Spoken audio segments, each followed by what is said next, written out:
Hey guys, and welcome back to another video where today we're going to be predicting the scores of week 9 of the 2021-2022 Premier League season. Now, as always, we always do, let's have a quick look back at how well we got on last week in week 8. How did we get on, Nathan?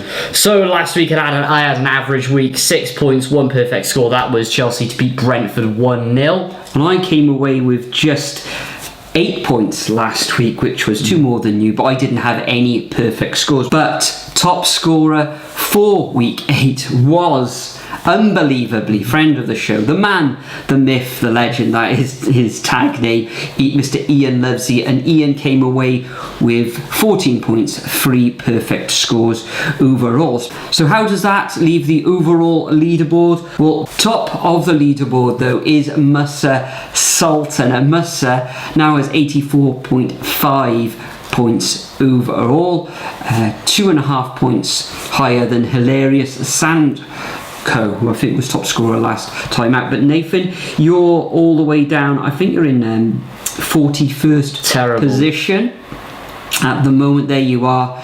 You've risen 2 places. You've got 68 points overall, and myself, I'm on 71 points overall, and I am in 31st position overall with a rise of 6 points. But that is enough of week 8. Let's move on and make some predictions for week 9.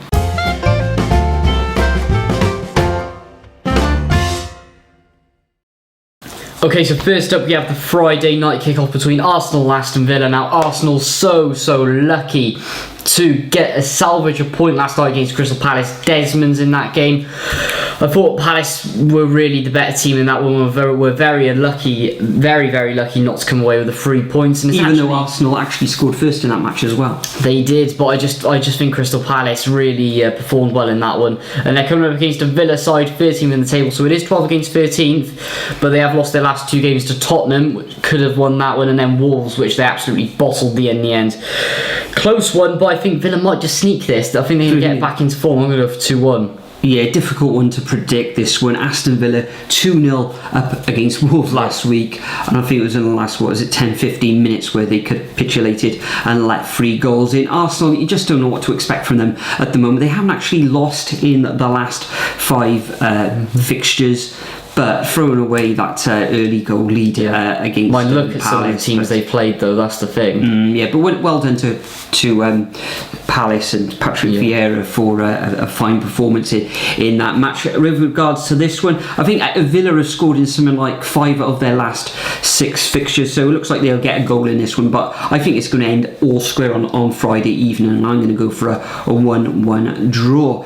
So moving on to the Saturday fixtures, and this one's on BT at 12:30 on Saturday lunchtime. We've got Chelsea against Liverpool.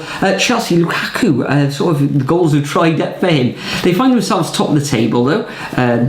4 wins in their last 5 fixtures, and that 1 defeat was against Manchester City. Last time out, a good victory against Brentford. However, Brentford totally dominated that match and really should have got something out of that game at Brentford's ground. However, Norwich, they've recorded 2 back-to-back draws now against Burnley and last week Brighton, which was a fairly decent result. Can't see anything rather than a Chelsea victory in this one, so I'm going to go 2-0 to the Blues. In this one, it's just about how many Chelsea will score, and will Lukaku end his goal drought as well. Never thought we'd be saying that so early in the season, but Chelsea striker curse. Well, I'm going to say 4-0. Next up, we have Palace versus Newcastle. Just tucked up on Palace just then. Very unlucky last time around. Newcastle started well, then just fell apart. Great work to the paramedics, by the way, on that little incident in the crowd as well. We wish them all the best. But all I can say is, what was more concerning, Newcastle's performance in this game or Anton Dek sitting the wrong way round at St James's Park? Who knows in this one? But in terms of Steve Bruce and what's going to happen in January, I don't know how long he's got left. I know there's going to be some sort of budget there for whatever manager will be in charge, but I'm going to go for a Palace win 2-1.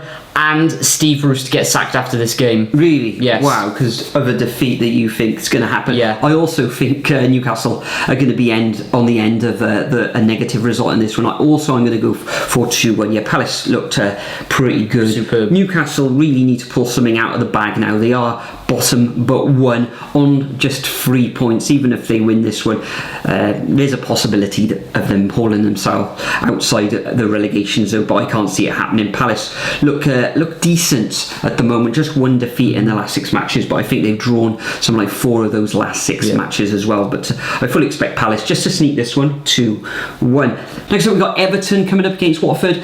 Everton, last week it was a toss of the coin really in that fixture against West Ham, which they did come a cropper and losing 1-0 at home. Surprisingly not scoring at home in that match, but West Ham decent again this season.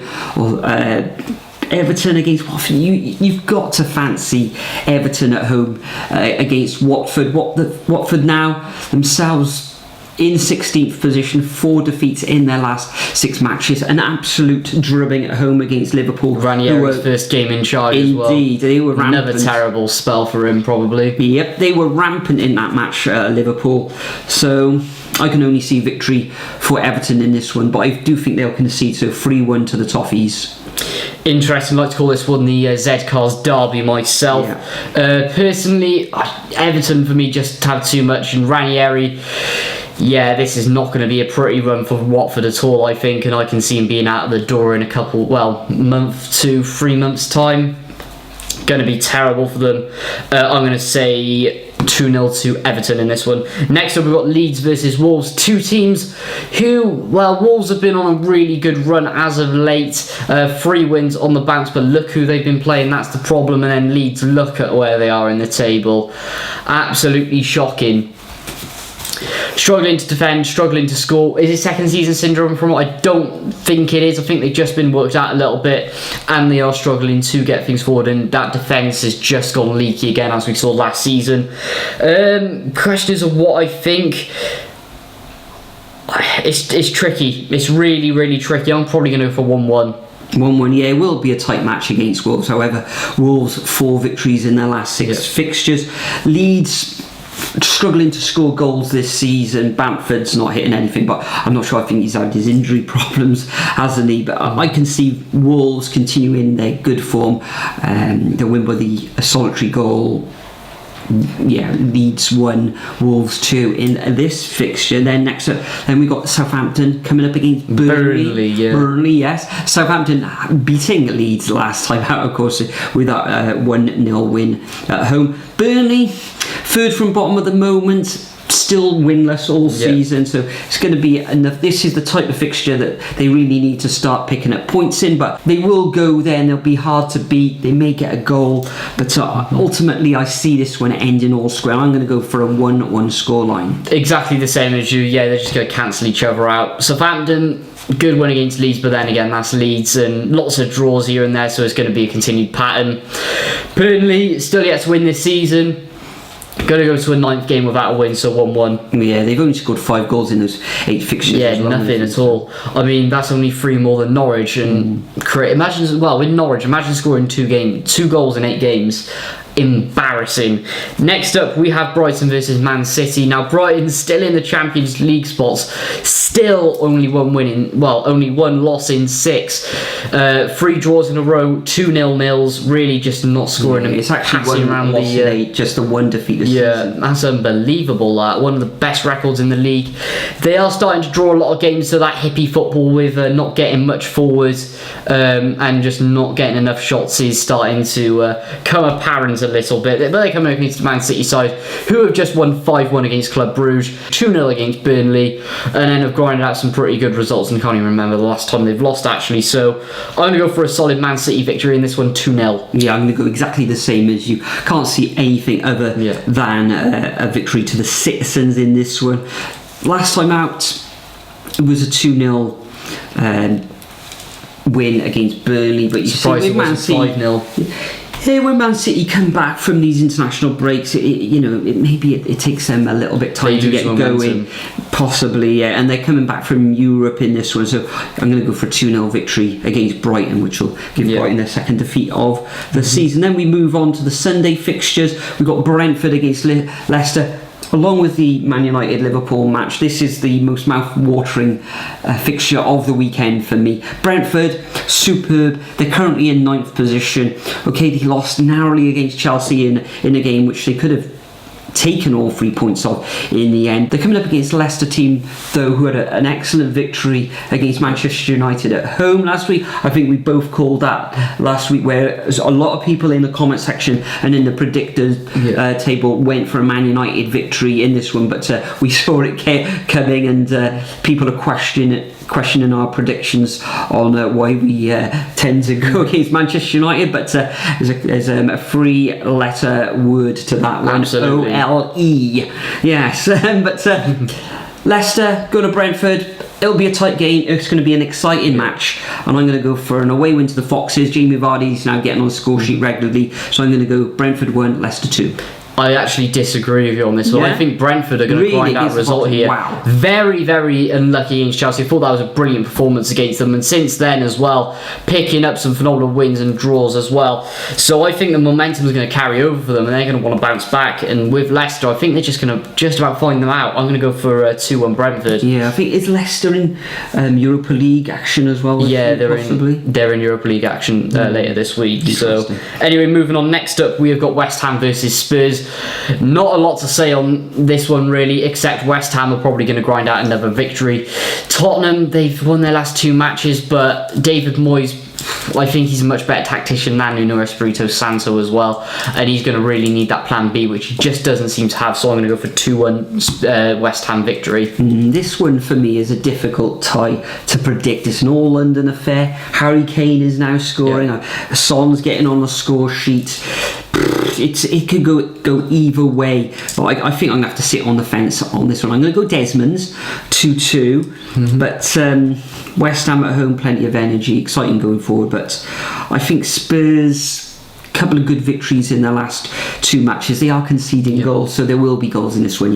Desmond's for me. And the final fixture of the weekend, probably the biggest one, possibly the biggest match in Europe this week, and is Manchester United at home against Liverpool. Liverpool rampant at the moment. They're second in the league. Still haven't lost either. Brilliant 5-0 victory against Watford. They're playing tonight in Europe as well against Atletico Madrid. Manchester United, is Ronaldo hindering their progress? No, or is it Ollie? It's Ole Gunnar Solskjaer. Can Ollie handle those big egos in the dressing room where they play for him?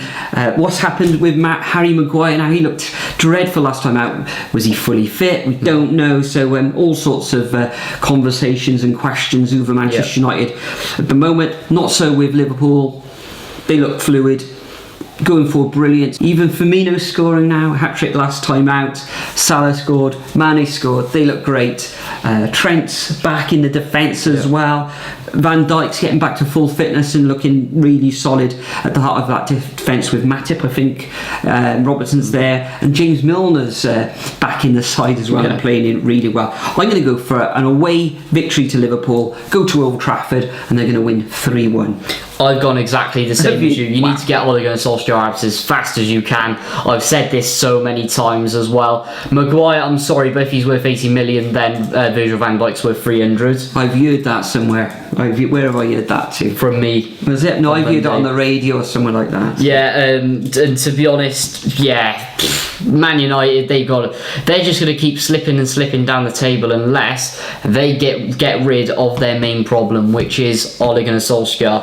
I mean, well, that's the end of Ollie coming on the show, isn't it? Yes, he has no tactical idea at all, as we have seen in the past. So 3-1. Fantastic. So that concludes our predictions for week 8. As usual, I'm going to leave a template of these fixtures in the description. Leave your predictions there as a comment, but also over at superbrew.com, where all the predictions you leave are calculated and everything. So I don't we look at each and every comment, we analyse those predictions as well. But if you want to join the league, and if you haven't already joined, then make sure you go over to superbrew.com. There's the link just below, and there is the code to join in all the fun. See if you can climb up that league table. Now, before we go, Nathan, is there anything you'd like to add? Streams this week and vlogs and all that. What's going on? First of all, McCarthy out. Okay. You probably echo the same, don't you? Yeah, let's move on from that though. Go on. Move on from that monstrosity. Anyway, tomorrow night, Cardiff City versus Fulham vlog.